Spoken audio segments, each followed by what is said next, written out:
ناظرین، ویسے تو اداکاری اور سیاست کا آپس میں کوئی تعلق نہیں، لیکن جنگ عظیم اول کے بعد دنیا کے بدلتے حالات کے پیش نظر سیاستدانوں نے اس قدر شاطرانہ اور ڈرامائی پالیسیاں اپنائی کہ اداکاری اور سیاست میں فرق باقی نہ رہا۔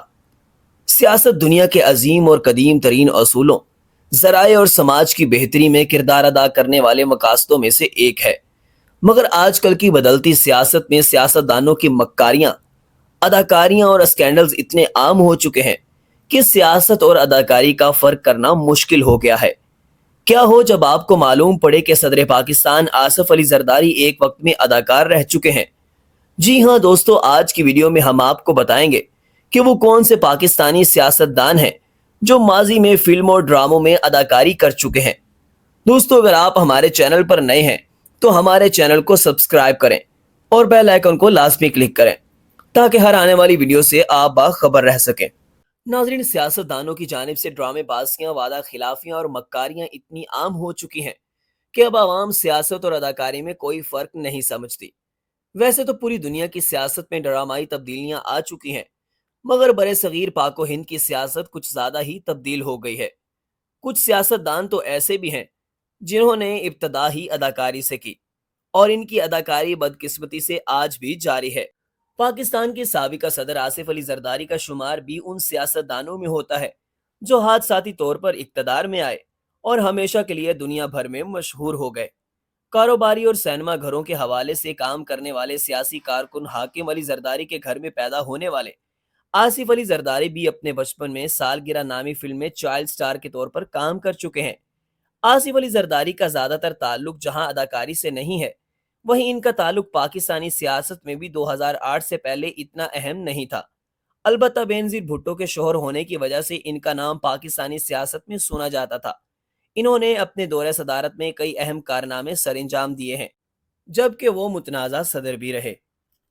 اداکاری میں چھوٹے اور مختصر کردار ادا کرنے کے بعد حادثاتی طور پر سیاست میں آنے والے سابقہ صدر آصف علی زرداری اس کی سب سے بہتر اور کامیاب مثال ہیں۔ اس کے علاوہ ان کی پارٹی کی سابقہ رکن اسمبلی فوزیہ وہاب، شرمیلا فاروقی اور پنجاب کی رکن اسمبلی کنول نعمان بھی اس سلسلے کی ایک کڑی ہیں۔ ناظرین، پاکستان پیپلز پارٹی کی سیکرٹری اطلاعات کے عہدے سے شہرت حاصل کرنے والی فوزیہ وہاب نے سیاست کی شروعات تو 1993 میں کی، لیکن وہ اس سے پہلے اداکاری کر چکی تھی۔ فوزیہ وہاب کو بینظیر بھٹو نے 1993 میں کراچی کی شہری حکومت کے تحت چلنے والی ایدھی ایمبولینس کی سروس کمیٹی کے اراکین میں شامل کیا، لیکن پھر اس برس میں انہیں پیپلز پارٹی میں انسانی حقوق سیل کی ذمہ داریاں دی گئی۔ فوزیہ وہاب 2 بار قومی اسمبلی کی رکن منتخب ہوئیں اور آخری بار وہ 2008 میں رکن اسمبلی منتخب ہوئیں۔ انہوں نے خواتین کے حقوق اور توہین رسالت کے حوالے سے قانون سازی اور تحریک میں بھرپور حصہ لیا۔ کم عمری میں صحافی اور سیاسی ٹی وی ٹاک شوز کے میزبان وہاب صدیقی سے شادی کرنے کے بعد 1991 میں انہوں نے ڈائریکٹر حسینہ معین کے ڈرامے قہر میں اہم کردار ادا کیا۔ فوزیہ وہاب 12 جون 1912 کو پتے کی بیماری کی وجہ سے کراچی کے خانگی ہسپتال میں چل بسی۔ ان کے 3 آپریشن کیے گئے، لیکن وہ جاں بر نہ ہو سکیں۔ اسی طرح پیپلز پارٹی کی رکن سندھ اسمبلی اور سابقہ صوبائی وزیر ثقافت شرمیلا فاروقی کو پاکستان کے کئی لوگ متحرک اور نوجوان سیاستدان کے طور پر پہچانتے ہیں۔ شرمیلا فاروقی کا شمار نہ صرف سندھ بلکہ پاکستان کی خوبصورت اور جوان سیاستدانوں میں ہوتا ہے، لیکن انہوں نے بھی سیاست میں آنے سے قبل 1997 میں پاکستان ٹیلی ویژن کے ڈرامے 5واں موسم میں اہم کردار ادا کیا۔ اگرچہ ان کی اداکاری کا سلسلہ بھی زیادہ نہیں چل سکا، لیکن وہ اداکاری کو خیر بات کہنے کے بعد بھی کلچر، فنون لطیفہ اور ثقافت کے قریب ہی رہیں۔ اسی وجہ سے 2013 کی پیپلز پارٹی کی حکومت نے انہیں محکمہ ثقافت کا قلمدان بھی سونپا۔ دوستو، اس کے علاوہ مریم اورنگزیب جو ان دنوں پنجاب میں سینئر وزیر ہیں اور بیک وقت کئی محکموں کو دیکھ رہی ہیں، انہوں نے بھی پی ٹی وی کے ایک ڈرامے میں بطور چائلڈ آرٹسٹ کام کیا ہے۔ اسی طرح پنجاب کی حکمران جماعت پاکستان مسلم لیگ نون کی لاہور سے سابقہ رکن اسمبلی کنول نعمان کو بھی لوگ سیاستدان کے بجائے اداکاری کے طور پر زیادہ جانتے ہیں۔ لگ بھگ 20 سال تک شوبز انڈسٹری تک متعدد ڈراموں اور فلموں میں کام کرنے والی کنول نعمان سیاست میں آنے سے قبل ایک سماجی کارکن کی حیثیت سے بھی متحرک رہیں۔ کنول نعمان 2013 کے انتخابات میں پی ایم ایل این کی جانب سے مخصوص نشستوں پر پنجاب کی رکن اسمبلی منتخب ہوئیں۔ دوستو، اب آتے ہیں طارق عزیز صاحب کی طرف۔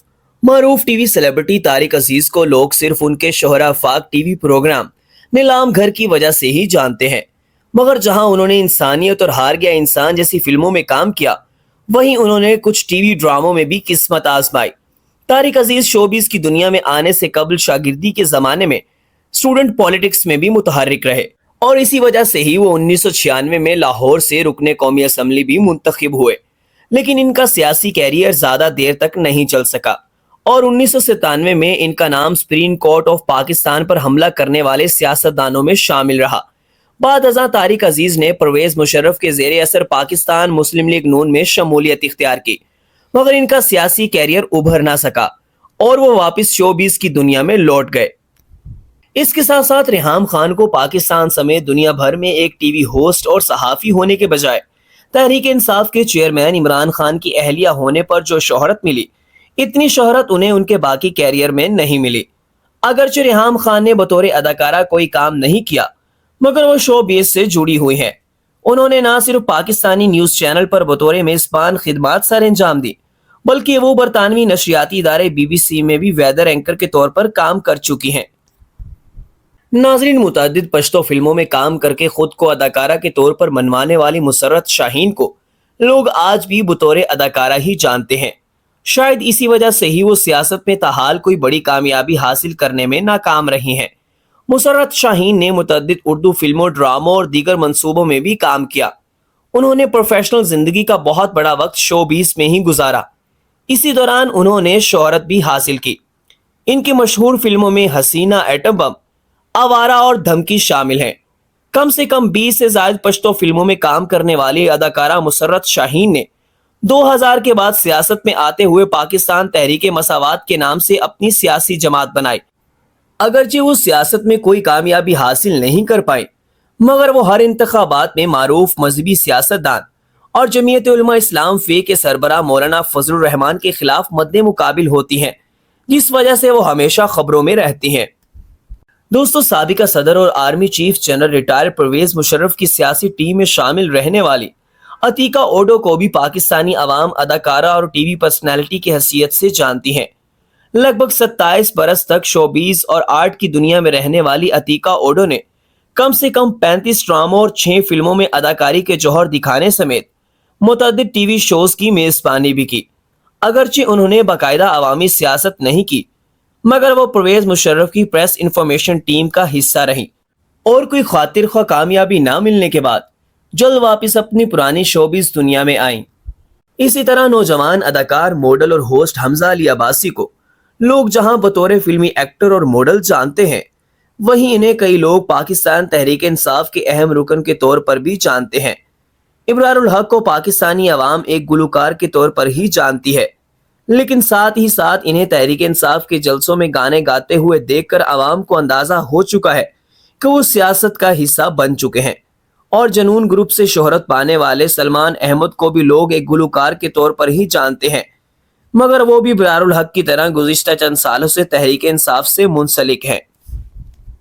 دوستو، اگر پاکستانی سیاست کی 70 سالہ تاریخ کا جائزہ لیا جائے تو اس میں نہ صرف ڈرامائی تبدیلیاں نظر آئیں گی، بلکہ سیاست میں وہ لوگ بھی نظر آئیں گے جو کئی عرصے تک ٹی وی اسکرین اور اسٹیج کے پردوں پر اداکاری اور گلوکاری کرتے رہے، لیکن ان میں کچھ افراد سیاست میں وہ مقام حاصل نہیں کر پائے جو انہیں اسکرین کے پردے پر حاصل ہوا، لیکن کچھ تو سیاست میں دیوتا بھی بن گئے۔ دوستو، اس طرح کی مزید انفارمیٹیو ویڈیو دیکھنے کے لیے ہمارے چینل کو سبسکرائب کریں اور بیل آئیکن کو لازمی کلک کریں تاکہ ہر آنے والی ویڈیو سے آپ باخبر رہ سکیں۔ اس کے ساتھ اپنے میزبان ندیم اشرف کو اجازت دیجیے، ملتے ہیں نئی ویڈیو میں۔ خدا حافظ۔